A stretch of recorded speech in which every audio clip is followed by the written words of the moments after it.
అందరికీ నమస్కారం. Welcome back to my channel. వర్షాకాలం కదండి, ఇంకా ఈ పిచ్చి మొక్కలన్నీ కూడా పెరిగిపోయేంటో కానీ మనం బాగా శ్రద్ధ చూపి పెంచే మొక్కలు అయితే అస్సలు పెరగవండి. ఇక్కడ ఎప్పుడు ఈ పిచ్చి మొక్కలే పెరుగుతాయి అనమాట. ఇంకా రీసెంట్ గా తులసి మొక్కలు వచ్చాయి, అవి అయితే చాలా గ్రేట్.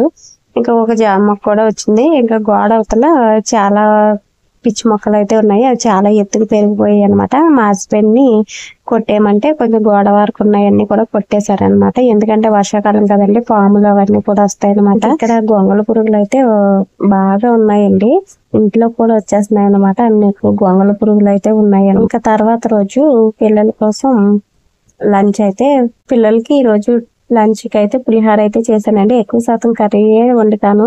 ఇంకెప్పుడైనా పని ఉంది చేయలేని ఓపిక లేనప్పుడు అయితే ఇలాగా పులిహార అయితే చేసేస్తానండి. ఇంక ఈ రోజు మా ఊర్లో అమ్మవారికి ఉపారాలు అయితే పెట్టుకుంటున్నామండి. ఈ ఆషాఢంలో అమ్మవార్లకి ఎక్కువ బోనాల పండుగ అలా చేస్తారు కదా, మా ఊర్లో కూడా అమ్మవారికి పండుగ అయితే చేస్తారన్నమాట. అయితే మా ఊర్లో కొత్త అమ్మవారికి నూకల అమ్మవారికి, అలాగే కొత్త మాస తర్వాత వచ్చే అమావాస్యకి గంధ అమావాస్య అంటారు. ఆ గంధ అమావాస్యకి మధ్య అమ్మవారికి పూజ అయితే ఇలాగా నైవేద్యాలు అయితే పెట్టుకుంటామండి. ఇంకా ఇప్పుడు ఆషాఢ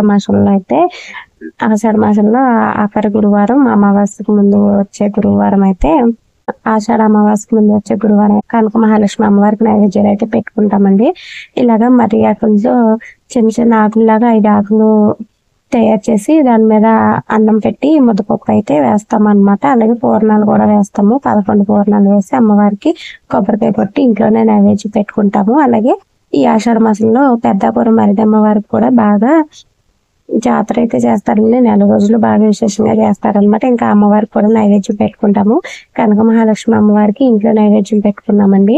అలాగే మరిడి అమ్మవారికి అయితే బయట అయితే నైవేద్యం పెట్టుకుంటాము. అలాగే నైవేద్యం పెట్టుకుంటే ధూపం కూడా వేయాలి కదా, గుగ్గులు ధూపం అయితే వేస్తామండి. నాకు అనిపించింది అనమాట, ఈ ఆషాఢ మాసంలో అమ్మవారికి ఎందుకు ఇలాగ నైవేద్యాలు పెడతారని. అయితే నాకు వీడియో ఎడిటింగ్ చేస్తున్నప్పుడు అయితే తెలిసిందనమాట. ఇప్పుడు మనం సీజన్ లో మారినప్పుడు ప్రతి పండగకి కూడా మనం ఒక్కొక్క రకమైన వంటకం అయితే వండుకుంటాం కదా.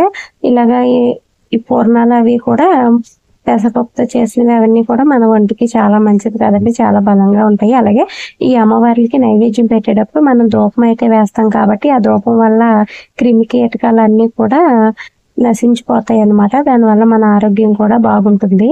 ఈ సాంబ్రాణి ధూపం కానీ గుగ్గిల ధూపం కానీ వేయడం వల్ల బ్యాక్టీరియా అవన్నీ కూడా పోతాయి. అలాగే ఇది వర్షాకాలం కదండి, ఎక్కువ తడి, చెమ్మ, ఫంగస్ ఇలాంటివన్నీ ఉంటాయి కదా, అందుకని ఎటువంటి బ్యాక్టీరియాలు ఇన్ఫెక్షన్ ఉన్న పోతాయి. కాబట్టి ఇలా మనం అమ్మవారికి నైవేద్యాలు పెట్టుకోవడం వల్ల మనం మంచి ఫుడ్ అయితే తీసుకుంటాము. అలాగే ధూపం వేస్తాం కాబట్టి చెడు బ్యాక్టీరియా అంతా పోతుంది. కాబట్టి ఇలాగా ఆషాఢంలో అమ్మవారికి నైవేద్యాలు పెడతారని అనిపించింది అనమాట. ఇలా నైవేద్యం పెట్టేసిన తర్వాత ఆ నైవేద్యాన్ని చాకల వాళ్ళని పిలిచి చాకల వాళ్ళకైతే ఇస్తామండి. నైవేద్యం పెట్టిన తర్వాత ఇప్పుడు ఇటుకరాలు వేసి వాటి మీద బొందు పెట్టి అమ్మవారికి నైవేద్యం అయితే పెడతామండి. ఆ నైవేద్యం పెట్టేసిన తర్వాత ఆ బొందుని తీసి మెల్ల అయితే కట్టుకుంటాము.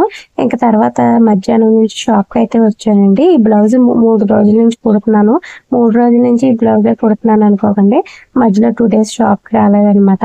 ఇంక ఈ రోజు అయితే కంప్లీట్ చేశాను. అయితే ఈ బ్లౌజ్ వర్క్ అంతా బాగుంది, కానీ ఇక్కడ నేను చూసారా దీనికి సిల్వర్ కలర్ పైపింగ్ వేసాను. లుక్ అయితే చాలా బాగుంది. నేను వర్క్ వేసేటప్పుడు అవుట్ లైన్ కింద గ్రీన్ కలర్, బ్లూ కలర్ ఇచ్చారనమాట. ఈ గ్రీన్ కలర్ కన్నా కూడా సిల్వర్ కలర్ వేస్తే బ్లౌజ్ లుక్ ఇంకా హైలైట్ అయ్యేది. అలాగే హ్యాండ్ దగ్గర అవుట్ లైన్ అనేది పైన వైపు ఇచ్చారు, కింద వైపు ఎటువంటి అవుట్ లైన్ ఇవ్వలేదన్నమాట. నేనైతే గ్రీన్ కలర్ పైపింగ్ అయితే వేసాను. సిల్వర్ వేస్తే బాగుండేది అనుకున్నాను, కానీ పైన కింద గ్రీన్ కలర్ వస్తే బాగుంది. ఇంకా నెక్ కి నడుముకి అయితే సిల్వర్ కలర్ పైపింగ్ అయితే వేసాను. అలాగే ఇక్కడ ఒక పటియాలా ప్యాంటు పాకెట్ వేసి కుట్టానండి.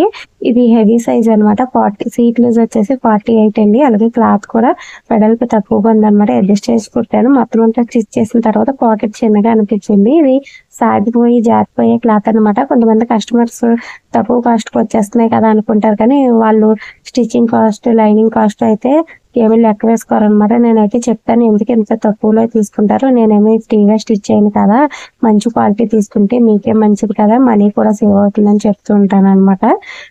ఇంకా వాళ్ళు తెచ్చుకున్న తర్వాత స్టిచ్ చేయక తప్పదు కదా. స్టిచ్ చేస్తుంటే మళ్ళీ పాకెట్ దగ్గర చిన్నగా అయిపోయిందని మళ్ళీ సెపరేట్ గా నడుం బెల్ట్ లోపలికి వెళ్ళిపోయే విధంగా ఒక 1 ఇంచ్ వెడల్పు ఉండేలాగా మళ్ళీ సెపరేట్ పీస్ అనేది జాయిన్ చేసి మళ్ళీ స్టిచ్ చేశానండి. నాకు స్టిచ్ చేసేటప్పుడు నీట్ గా రాకపోతే మొత్తం అంతా కుట్టిన తర్వాత కూడా ఓపెన్ చేసి మళ్ళీ స్టిచ్ చేస్తాను అనమాట. ఇంకా మొత్తం నడుం బెల్ట్ దగ్గర మళ్ళీ అయితే స్టిచ్ చేసేసాను.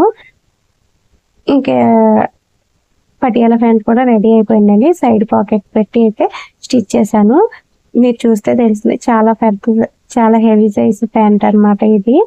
మొత్తానికి స్టిచ్ చేసేసాను. వీళ్ళు ఇచ్చి కూడా 15 days అలా అవుతుంది.